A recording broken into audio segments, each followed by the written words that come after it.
जिस तरह से लोकसभा चुनाव का आगाज हो चुका है, ऐसे में जो तमाम सारी पार्टियां हैं वो अपना दमखम दिखा रही हैं। साथियों, भी हम मौजूद है प्रतापगढ़ में।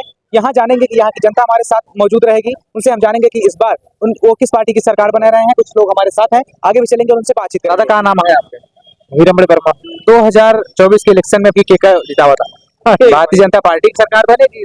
देखिए, वो तो मतलब इतना तो अनुभव नहीं है कि सरकार पड़ेगी किस तरह कुछ तनवाएंगे, लेकिन यहाँ का बीजेपी सरकार तो हमको लागत है बनेगी भाई। समाजवादी पार्टी सरकार गठबंधन बन सकता है, गठबंधन है, लेकिन वर्चस्व उसका भी बहुत तगड़ा है, ऐसे कोई बात नहीं है।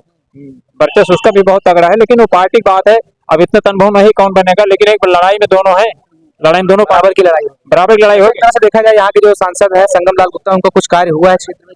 अब देखिए भाई, अब हम उनके साथ रहते नहीं, लेकिन ये है कि जो क्षेत्र में तो रहते हैं, हाँ रहते हैं, लेकिन जो कुछ हुआ है, जैसा हुआ है, जो ये होंगे करे होंगे जहाँ होगा। यहाँ तो हमको नहीं दिख रहा है। नहीं दिख रहा है, मतलब उनको जहाँ बाजार में एक भी नलका नहीं है, कहीं पर है, कहीं पर है तो नहीं। यहाँ से वहां तक आप मर जाएंगे, लेकिन आपको पानी पीने की नहीं मिलेगी। यही छोटी छोटी बातें जनता को देखना चाहिए, और जनता के लिए बड़ी बात थोड़ी है। कोई बड़ा काम भी जनता को नहीं जरूरत पड़ती है। जनता को यही चक्रों की जरूरत पड़ती है, नल की जरूरत पड़ती है, आवास की जरूरत पड़ती है, यही सारी जरूरत पड़ती है जो पूर्ति करता है। आदमी उसकी तरफ रहते हैं। तो क्या लग रहा है कि संगम लाल फिर से सांसद बनेंगे या एसपी पटेल? एसपी पटेल जीत रहे हैं, संगम लाल गुप्ता? कौन जीत रहा है? मुंह से तो बोल दीजिए भैया, समाजवादी पार्टी तरफ से सारा नहीं है। अब देखिए, वो लड़ाई में दोनों है। हाँ, लेकिन आप किसको जिता रहे हैं? लड़ाई में दोनों है तो हम किसको, हमारा एक वोट है, हम किसको जिता किसको दे रहे हैं? भारतीय जनता पार्टी संगम लाल गुप्ता दे रहे हैं कि एसपी पटेल दे रहे हैं? देखिए, हम ऐसे कुछ हमारा निर्णय नहीं है। हाँ, मतलब आप खुल के नहीं बताना चाहते? हम जो है दरअसल हम रहते हैं मंत्री जी के साथ। हाँ, मंत्री जी यानी मोदी सिंह के साथ। हाँ, लेकिन ये है कि हम किसी को नहीं कहते कि मतलब कि ये जीते हैं कि वो हारेंगे, क्या करना है। ये जनता पूरे हमारे एक वोट देने से अगर कोई हार जाए, कोई जीत जाए, तब तो बात कुछ और है कि नहीं? हाँ, लेकिन एक ही वोट से तो लोग हारते हैं, जीतते हारते हैं, लेकिन इशारा काफी है, आप समझिए। बिल्कुल, दादा ने कहा कि इशारा काफी है। आइए, कुछ लोग हमारे साथ और हैं। हमारा नाम है एडवोकेट श्रीपति पाठक, मुझे उपनाम में रिंकू पाठक बोलते हैं। जी भैया, बताइए साहब, ये जो चुनाव है लोकसभा का, किसको जिता रहे हैं? समाजवादी पार्टी को वोट जाएगा?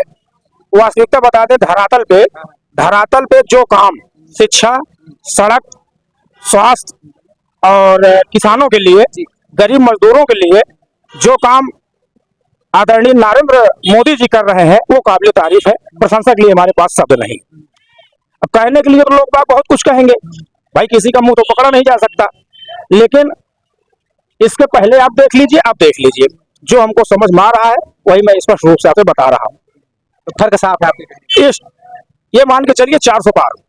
दिल को कह रहे हैं खत्म हो जाएगी पार्टी? नहीं, देखिए, विपक्षी है, कहने के लिए तो बहुत कुछ है, लेकिन मैं एनालिसिस जो किया हूँ, मेरा जो कॉन्सेप्ट कहता है, तो मैं देख रहा हूँ उनकी अच्छी खासी लहर है, और विकास के नाम पे और उनके योजनाओं के नाम पे जनता उनको लाइक कर रही, पसंद कर रही है, और मान के चलिए निश्चित ही बीजेपी की सरकार बनेगी, और भारी मतों से बनेगी, बम्पर वोटों से बनेगी। वकील साहब, अभी हम यहीं पर मौजूद था, कवरेज कर रहा था। कुछ लोग थे जिन्होंने चर्चा किया कि संगम लाल गुप्ता को आप दोबारा सांसद देखना चाहते हैं या अन्य पार्टी को आप वोट दे रहे हैं, तो उन्होंने कहा कि सांसद संगम लाल गुप्ता यहाँ कभी आए नहीं है, ना ही हमको जानते। जी देखिए, मैं एक बात आपको बता दूं कि जहां तक हमारी सोच है, संगम लाल गुप्ता के विषय में कुछ कह नहीं सकते, लेकिन बस पार्टी की तरफ से भाई वो सांसद हैं, जनप्रतिनिधि हैं, और गुण दोष के आधार पे जनता उन्हें लाइक करेगी।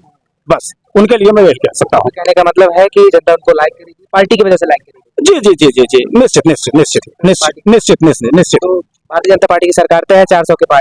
जी, उसमें कोई संशय नहीं है। मैं देख रहा हूँ भाई, उनके योजनाओं का लाभ आप देख लीजिए, उज्ज्वला गैस देख लीजिए, सिलेंडर के दाम भी तो बढ़वा दिए। नहीं, देखिए, एक बात और बता दूं, कुछ सरकारों की एक मजबूरी होती है। देखिए, हमारे कहने का मतलब, यदि आप ये चाहें कि सारी व्यवस्थाएं आपको मिले, तो उसके साथ साथ थोड़ा सरकार को भी देखना पड़ता है कि हम इनको कैसे मैनेज करें। तो जहां तक हमें लगता है कि योजनाओं का लाभ जो बीजेपी गवर्नमेंट को मिल रही है, वो काबिल तारीफ है, और निश्चित ही हम लोग बीजेपी का समर्थन करेंगे, उनके साथ में है।